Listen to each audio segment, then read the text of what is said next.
Le système nerveux est constitué de cellules spécialisées, les neurones. On en compte près de 100 milliards dans le cerveau humain.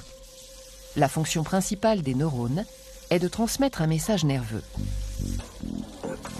Chaque neurone possède un corps cellulaire enfermant un noyau comme la plupart des cellules de notre organisme, de nombreux prolongements cytoplasmiques récepteurs, les dendrites, véritables antennes, et un prolongement particulier appelé axone ou fibre nerveuse. C'est au niveau de cette fibre que le message nerveux va se propager. Un nerf comprend les axones de nombreux neurones.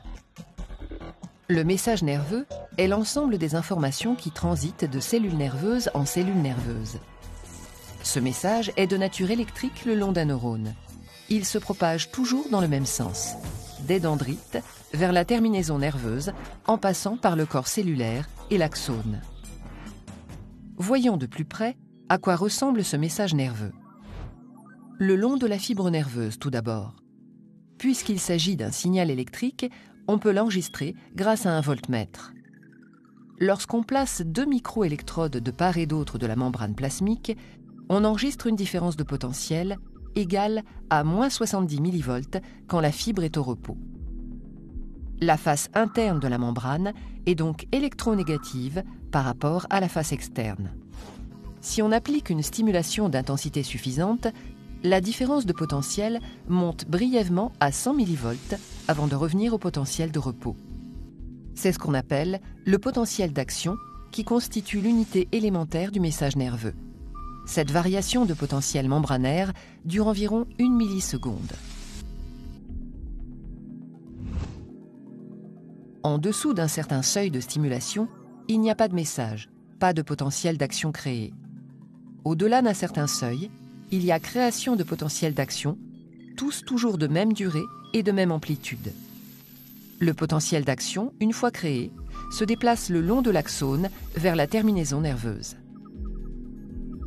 Plus l'intensité de la stimulation augmente, plus le nombre et la fréquence de ces potentiels d'action augmentent. Revenons au parcours du message nerveux. Lorsque le signal électrique parvient à l'extrémité de l'axone d'un neurone ou terminaison nerveuse, il rencontre un espace appelé fente synaptique qui l'empêche de se propager à un autre neurone. L'arrivée des potentiels d'action à l'extrémité de l'axone du neurone 1 dit présynaptique entraîne la migration et la fusion de vésicules avec la membrane plasmique du neurone 2, ou neurone postsynaptique. Cette fusion libère les molécules enserrées dans les vésicules, appelées neurotransmetteurs. Ces neurotransmetteurs viennent se fixer aux récepteurs membranaires situés à la surface du neurone postsynaptique.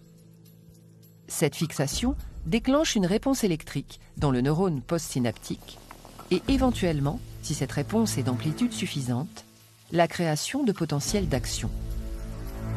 Les neurotransmetteurs permettent donc la transmission du message nerveux d'un neurone à l'autre. Ces molécules actives sont libérées par un neurone et réceptionnées par un autre sur lequel elles agissent. Ainsi, le message nerveux est de nature électrique le long de l'axone et chimique au niveau de la synapse.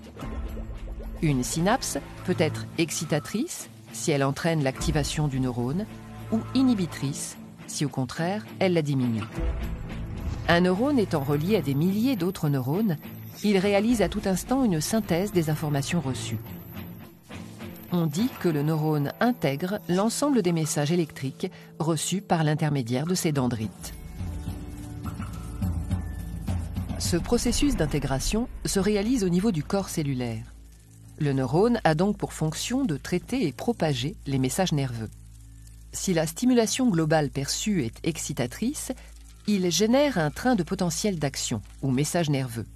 Sinon, il restera silencieux et le flot d'informations s'arrêtera là. Le nouveau message transmis traduit l'intensité de la stimulation perçue grâce à la fréquence des potentiels d'action émis.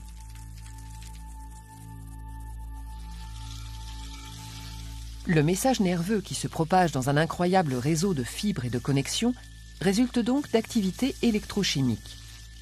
Il constitue un moyen de communication à l'intérieur de notre organisme.